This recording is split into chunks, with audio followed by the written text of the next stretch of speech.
ছাত্র জনতার সারা জাগানো এবং বাংলাদেশ তথা বিশ্বের বুকে নতুন ইতিহাস সৃষ্টিকারী যে আন্দোলন, ফ্যাসিবাদের পতনের যে গণ অভ্যুত্থান, সেই গণ অভ্যুত্থানে নিহত এবং আহতদের উদ্যোগে আজকের এই প্রোগ্রাম যারা আয়োজন করেছেন তাদের প্রতি আমার সমবেদনা এবং সংহতি।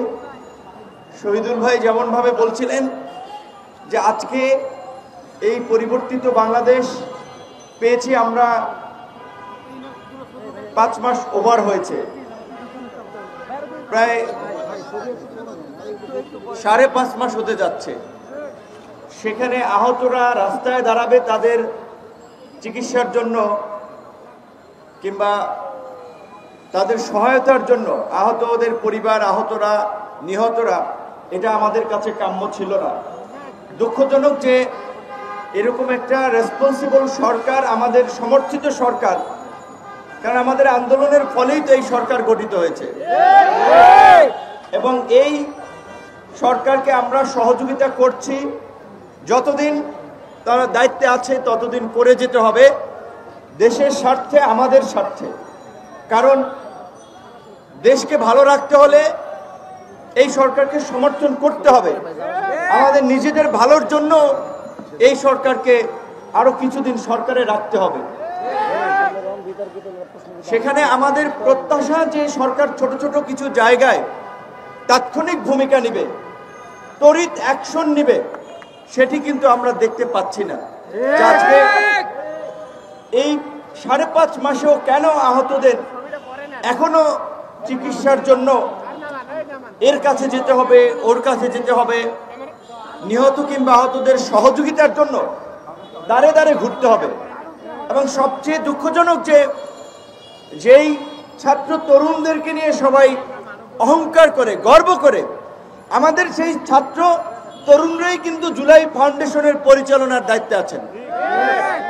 তাহলে তাদের কাছে কেন আমলাতন্ত্রের জটিলতা থাকবে? তাদের পরিচালনার অফিসে কেন লাল ফিতার দৌরত্ব, যেটা শহীদুল ভাই বলেছেন যে কাগজ হারিয়ে যায়? এমনকি আমি শুনেছি যে সহযোগিতার মাত্রাটা বোধহয় সর্বোচ্চ 5 লাখ টাকা। এখন এই জুলাই গণ অভ্যুত্থানে বিশেষ করে 18ই জুলাই থেকে বিশেষ করে যে রাজনৈতিক দল সমূহের যে সর্বদলীয় গণমিছিলের কর্মসূচি, সেদিন থেকে তো নির্বিচারে গুলি চালানো শুরু হয়েছিল। এই প্রেস ক্লাবে, এই সেগুন বাগিচা, এই মৎস্য ভবন, ঢাকার বাইরে বিভিন্ন জায়গায় গুলিবিদ্ধ হয়ে মানুষ হসপিটালেও চিকিৎসা নিতে সাহস করে নাই। এমনকি অনেকে হসপিটালে চিকিৎসা নিতে গিয়ে চিকিৎসা নিয়ে ফেরার পথে গ্রেপ্তার হয়েছেন। অনেক জায়গায় ডাক্তাররা চিকিৎসা দেয় নাই, রাজাকার বলে গালি দিয়েছে, দেশদ্রোহী বলে গালি দিয়েছে, সরকার বিরোধী বলে তিরস্কার করেছে। এটা শুধুমাত্র মফস্বল কিংবা ঢাকার 2-1টি ক্লিনিক নয়, মোটামুটি প্রায় সমস্ত হসপিটালগুলোতে এই যে আওয়ামীপন্থী চিকিৎসকদের সংগঠন সাচিব এবং এই আওয়ামীপন্থী চিকিৎসকরা ছাত্রদেরকে চিকিৎসাও দেয় নাই। অনেকের পা কিংবা হাত পচে গেছে শুধুমাত্র চিকিৎসাজনিত অবহেলার কারণে। তারা যদি যথা সময়ে চিকিৎসা পেত তাহলে তারা সুস্থ হতে পারত, কিন্তু ওই চিকিৎসকরা গুরুত্ব দেয় নাই, কোনোভাবে ব্যান্ডেজ করে দিয়েছে যে ওরা মরুক। আপনারা দেখেছেন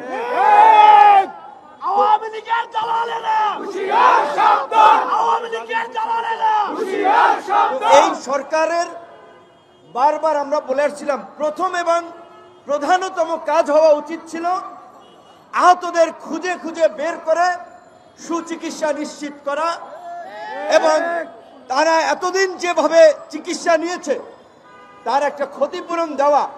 তারা যেভাবে চিকিৎসা নিয়েছে পারিবারিকভাবে নিজের প্রচেষ্টায় তাদের ক্ষতিপূরণ দেওয়া, এবং বিশেষ করে নিহতদের ক্ষতিপূরণ দেওয়া নিয়ে আমরা দেখতে পেলাম যে নিহতদের সংখ্যা নিয়েও এখন কিন্তু দ্বিমত বা মতনৈক্য হচ্ছে, নানান ধরনের তথ্য আসছে। কোথাও কোথাও বলা হচ্ছে 1600-র অধিক নিহত হয়েছে, আবার কোথাও কোথাও বলা হচ্ছে যে অফিসিয়ালি 800+। তাহলে মুক্তিযুদ্ধের শহীদদের মতো হয়ে গেল যে কেউ কেউ বলছেন যে 3 লক্ষ, আবার কেউ কেউ বলছেন যে 30 লক্ষ। এই স্বাধীনতার 53 বছরেও কিন্তু মুক্তিযুদ্ধের প্রকৃত শহীদদের একটা তালিকা এই অভাগা জাতি করতে পারে নাই। অথচ মুক্তিযুদ্ধ নিয়ে ব্যবসা হয়েছে, মুক্তিযুদ্ধ নিয়ে চেতনা রাজনীতি হয়েছে, মুক্তিযুদ্ধের চেতনার নামে ভারতীয় হেজিমনি, ইন্ডিয়ান হেজিমনিতে এইখানে 15 বছর আওয়ামী ফাঁসিবাদ কায়েম হয়েছে, কিন্তু মুক্তিযোদ্ধাদের প্রকৃত সংখ্যা এই জাতি এখন পর্যন্ত জানে না। মুক্তিযুদ্ধের শহীদদের সংখ্যা এখন পর্যন্ত জানে না। তো এই যে ইতিহাস সৃষ্টিকারী গণ অভ্যুত্থানের কথা বলেন, ইতিমধ্যেই গণ অভ্যুত্থানের মালিকানা নিয়ে দ্বন্দ্ব শুরু হয়ে গেছে। গণ অভ্যুত্থানের মালিককে, কোন দলের কতজন মারা গিয়েছে, কোন দলের কি কন্ট্রিবিউশন, সেই প্রতিযোগিতা লেগেছে। যদি এটা কোনোভাবেই কাম্য নয়, কারণ এইটা কোনো রাজনৈতিক দলীয় আন্দোলন ছিল না, এইটা ফ্যাসিবাদের বিরুদ্ধে একটা গণ আন্দোলন ছিল। যেই গণ আন্দোলনে গণ অভ্যুত্থান হয়েছে, এই গণ অভ্যুত্থানে যারা অংশ নিয়েছে তারা প্রত্যেকে এই দেশের নাগরিক, তারা আমাদের ভাই, তারা আমাদের বন্ধু, তারা আমাদের স্বজন। কাজী তাদেরকে জামাত শিবির হিসেবে চিহ্নিত করা, বিএনপি হিসেবে চিহ্নিত করা, গণ অধিকার হিসেবে চিহ্নিত করা, এটা ইতিহাসের খুব ভালো কিছু হবে না সামনে। বিএনপি ক্ষমতায় গেলে তাদের দল থেকে যারা শহীদ হয়েছে দেখবেন তাদের স্মরণ করবে, ক্ষতিপূরণ দেবে। জামাত তাদের লোকদের জন্য মিলাদ মাহফিল করবে। বৈষম্য বিরোধী এবং ছাত্র আন্দোলন এবং নাগরিক কমিটি যদি কোনোদিন রাজনৈতিকভাবে দাঁড়াতে পারে, তারা আবার তাদেরকে সমর্থন করবে। কিন্তু আমরা জানেন যে ছোট হলেও একটা রাজনৈতিক দল, আমরা পরিষ্কারভাবেই বলছি যে এই কোটা সংস্কার আন্দোলন 2018 সালে আমরা শুরু করেছিলাম। 2018-তে যদি কোটা সংস্কার আন্দোলন না হতো, 24-এ হতো। সেই 2018 সালের কোটা সংস্কার আন্দোলন থেকেই 24-এর কোটা সংস্কার আন্দোলন, এবং কোটা সংস্কার আন্দোলন থেকেই রাষ্ট্র সংস্কার আন্দোলন। কাজে আমরা এখানে কোনো বিভাজন আমরা বলি নাই যে আমাদের দলের এতজন মারা গিয়েছে। যদিও আমার সাথে সক্রিয়ভাবে যাদেরকে আমি চিনতাম, আমার ডাকে যারা আপনার সরাসরি পরিচিত ছিল, এসেছে, তাদের মধ্যে 13 জন শহীদ হয়েছে, তারা আমাদের সংগঠনে। কিন্তু এটা নিয়ে আমি কখনো আমরা একটা প্রোগ্রামও করি নাই, কারণ আমরা তো সবাইকে অন করি, শুধুমাত্র 13 জনকে নয়। তো এই যে একটা বিভাজন তৈরি হলো, এটা কি কাম্য ছিল আপনাদের আমাদের? এবং দেখেন এই যে কয়েকদিন আগে এই আহতদের পরিচয়ে আমাদের একজন দলের নেতা, সিনিয়র নেতা ফারুক এখনো পিজি হাসপাতালে ভর্তি। এই যে ছাত্রলীগ যুবলীগের মতো গুন্ডামি করে গেল শহীদ মিনারের এই ছেলেগুলো, আমার মায়া লেগেছে।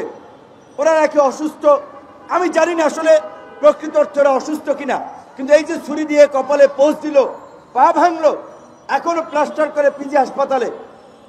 এই ঘটনা তারা কিভাবে ঘটালো?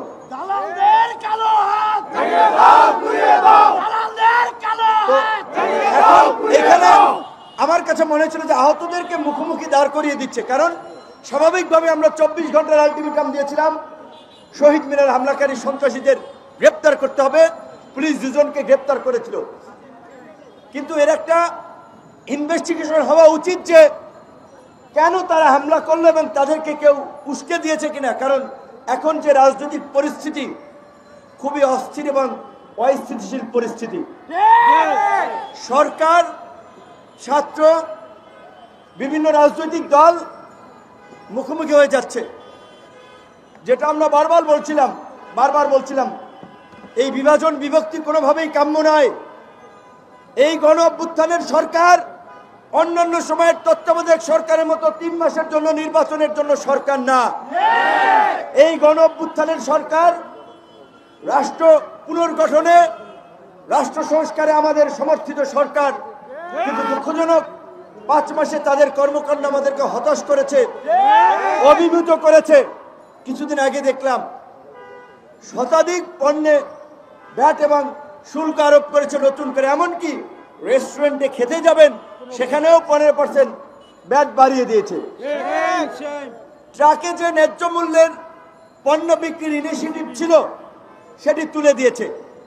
বাণিজ্য মন্ত্রী জমিদারের মতো কথা বলছেন যে এই রাতারাতি চালের দাম কমানোর আমার কাছে কোনো ম্যাজিক নাই। ম্যাজিক তো থাকতে হবে।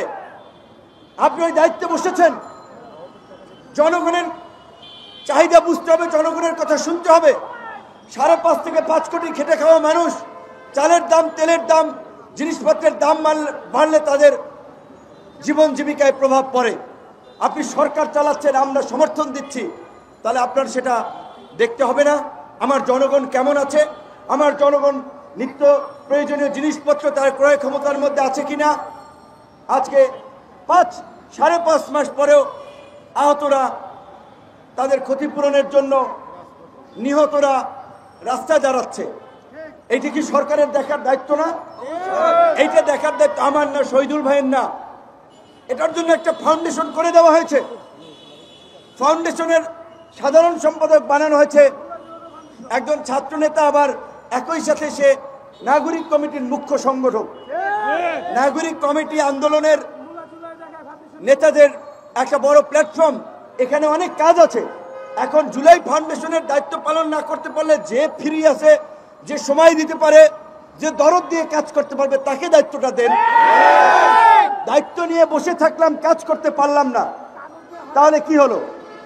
আমি সরকারের প্রতি এবং এই জুলাই ফাউন্ডেশনের সাথে যারা সংশ্লিষ্ট আছেন তাদেরকে আগামী 15 দিনের মধ্যে নিখুঁত নিহতদের তালিকা এবং আহতদের তালিকা করে আহতদের ক্রাইটেরিয়া ভেদে অবশ্যই তাদেরকে মিনিমাম 50 লক্ষ টাকা করে আহতদের সহযোগিতা করতে হবে।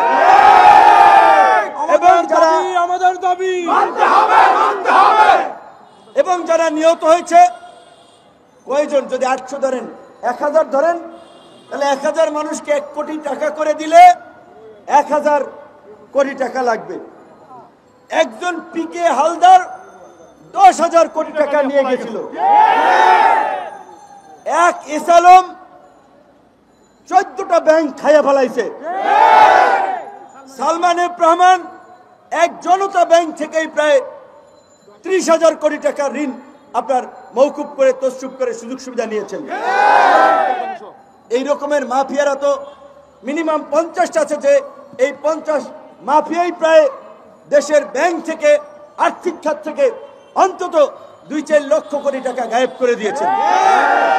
তাহলে যাদের রক্তের বিনিময়ে, ত্যাগের বিনিময়ে, প্রাণের বিনিময়ে আমরা এই নতুন বাংলাদেশ পেয়েছি, আমরা রাজনীতি করছি, এমপি হওয়ার স্বপ্ন দেখছি, সরকার গঠন করার স্বপ্ন দেখছি, একজন বিশ্ববিদ্যালয়ের ভাইস চ্যান্সেলর হচ্ছেন, সচিবালয়ের সচিব হচ্ছেন, পুলিশের আইজিপি হচ্ছেন, ডিআইজি হচ্ছেন, এদের কথা কেউ ভাববেন না? সবাই নিজের ধান্দায় ব্যস্ত হয়ে যাচ্ছেন, কিন্তু এইটা কথা ছিল না। ভুলে যাবেন না, ইতিহাস বড় নির্মম এবং নিষ্ঠুর। ইতিহাস কাউকে ক্ষমা করে না। যদি এই শহীদ এবং আহতদের প্রতি অবহেলা করা হয়, তাদের যথোপযুক্ত সম্মান নিশ্চিত করা না হয়, আবার আমরা সংকটে পড়ব। সেই সংকটে সবচেয়ে চরম মূল্য দিতে হবে রাজনীতিবিদদেরকে। কাজী রাজনীতিবিদদের উচিত এই বিষয়ে জোরালো ভূমিকা পালন করা। আমরা বলেছিলাম যে এই সরকার আন্দোলনকারীদের চিকিৎসা সহায়তা নিশ্চিত করার পাশাপাশি এই গণ অভ্যুত্থানে যারা গণহত্যা চালিয়েছিল বিচারের মাধ্যমে তাদের ফাঁসি নিশ্চিত করতে হবে। বন্ধুগণ, আপনারা এইখানে যেটা বলেছেন, পরবর্তী কোন সরকার যেন রাজনৈতিকভাবে এই মামলাকে তাদের হাতিয়ার হিসেবে ব্যবহার করতে না পারে। এই জন্য বলছিলাম বন্ধুগণ, ইতিহাস বড় নির্মম এবং নিষ্ঠুর। ইতিহাস কখনো হিরোকে ভিলেন বানায়, কখনো ভিলেনকে হিরো বানায়। 75-এর মেজর ডালিম, কর্নেল রশিদ সহ অনেকে সেই সময় কিন্তু জাতির কাছে হিরো হয়েছিলেন। পরবর্তীতে কিন্তু 42-43 বছর পরেও অনেকের কিন্তু ফাঁসি কার্যকর করা হয়েছিল। ভারতের পৃষ্ঠপোষকতায় আওয়ামী লীগ এখানে ইন্ডিয়ান হেজিমনি কায়েম করে মুক্তিযুদ্ধের নামে এই জাতিকে বিভক্ত করে শাপলা চত্বরে আলেমন আমাদেরকে আপনার দিয়ে শাপলা চত্বর বনাম এইদিকে আর একটা গণজাগরণ মঞ্চ তৈরি করে জাতির মধ্যে একটা স্পষ্ট বিভক্তি তৈরি করেছিল। আজকে এই যে গণ অভ্যুত্থান, সমগ্র জাতি বিশ্ববাসী জানে গণ অভ্যুত্থান, আমরা জানি গণ অভ্যুত্থান, কিন্তু আমি পরিষ্কারভাবে বললাম আওয়ামী লীগ যদি কখনো ক্ষমতায় আসতে পারে এই গণ অভ্যুত্থানকেই ষড়যন্ত্র হিসেবে, দেশদ্রোহী হিসেবে চিহ্নিত করে এর জন্য কিন্তু অনেককে বিচারের কাঠগড়ায় দাঁড় করানো লাগবে। টের পাচ্ছেন না? কেউ দল গঠন নিয়ে ব্যস্ত আছেন, ধান্দাবাজি নিয়ে ব্যস্ত আছেন, ক্ষমতায় যাওয়ার জন্য ব্যস্ত আছেন, অথচ যেই ফ্যাসিস্ট শক্তির বিরুদ্ধে আমরা লড়াই করলাম এই গণহত্যাকারীদের বিচারের দাবিতে কোনো দলের আওয়াজ নাই। বরঞ্চ সবাই তাদেরকে রাজনৈতিক স্পেস দিতে চায়, আগামী নির্বাচনেও সুযোগ দিতে চায়। নাটকীয় কথা বলছে যে নির্বাচনের মাধ্যমে আওয়ামী লীগকে ব্ল্যাক আউট করো। আরে পাগলা, এই 5 বছর এই দেশের মানুষ এতটা মন ভোলা, এইবার হয়তো আওয়ামী লীগকে কোনোটা ভোট দিবে না, কিন্তু বাংলাদেশের রাজনৈতিক কালচারে আওয়ামী লীগ এবং বিএনপি 5 বছর পর পর ক্ষমতা এসেছিল এবং যারাই যখন ক্ষমতা এসেছে তাদের নেতা কর্মীদের চাঁদাবাজি, দখলদারি, মানুষকে জিম্মি করা, হয়রানি করা, মাস্তানি করা, গুন্ডামি করা, এইগুলোর কারণে 5 বছর পরে কেউ জনপ্রিয়তা ধরে রাখতে পারে নাই। সুতরাং এখন যদি বিএনপির বিকল্প আরেকটা শক্তিশালী রাজনৈতিক দল করে না উঠে, ওই আবার আওয়ামী লীগের আসার কিন্তু সুযোগ থাকবে। এবং আওয়ামী লীগকে কামব্যাক করানোর জন্য ইন্ডিয়া প্রয়োজনে হাজার কোটি টাকা ইনভেস্ট করবে। কাজেই এই গণ অভ্যুত্থানকারী আহত নিহত শহীদ পরিবারের সামনে থেকে একটা কথা বলছি, আল্লাহর রাস্তে যার যার ধান্দাবাজির রাজনীতির এজেন্ডা ভুলে এই গণহত্যাকারীদের বিচারের দাবিতে, আওয়ামী লীগের বিচারের দাবিতে সবাই সোচ্চার হন। আওয়ামী লীগকে এদেশে রাজনীতি তার মাথা চারা দিয়ে উঠতে দেওয়া যাবে না, যাবে না, যাবে না।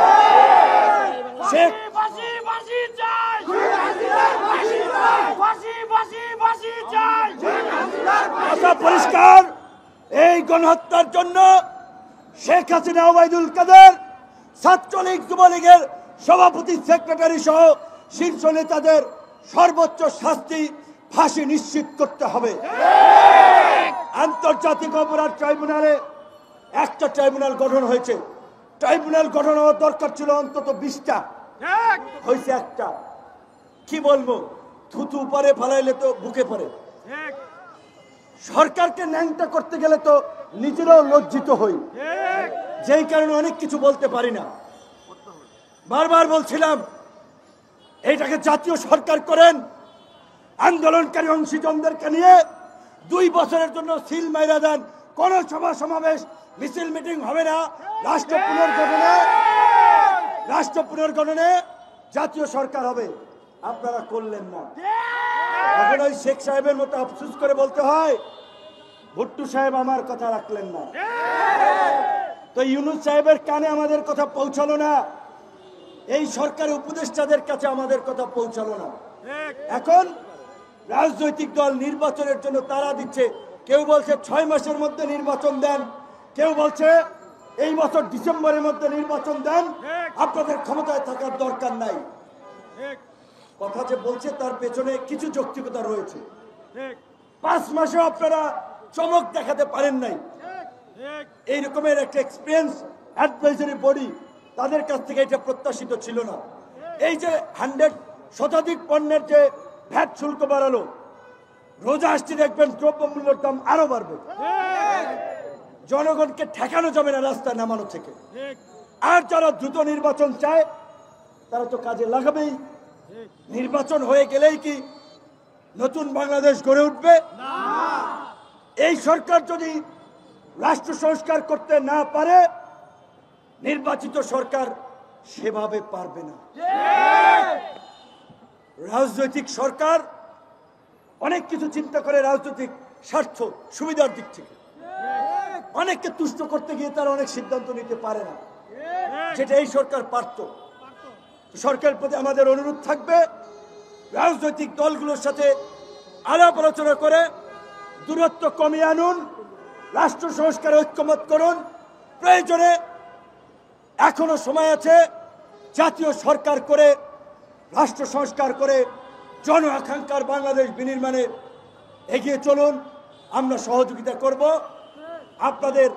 তার আগে কথা, টাইমলাইন 15 তারিখ, স্যার এই 15 দিনের মধ্যে আহত এবং নিহতদের বিষয়ে যথাযথ পদক্ষেপ না এলে তাহলে কিন্তু আমরা আন্দোলনে নামতে বাধ্য হব। এবং আহত ভাইদেরকে বলবো, ওই যে চক্ষু হাসপাতালে শ্বশুর বাড়ি মামার বাড়ি বানাইয়া হাসপাতাল থেকে আন্দোলনে আসে, আবার সেইখান থেকে আবার মানুষের উপরে আক্রমণ করে, এই দুর্বৃত্তদের বিরুদ্ধে আপনাদের পরিষ্কার অবস্থান থাকতে হবে।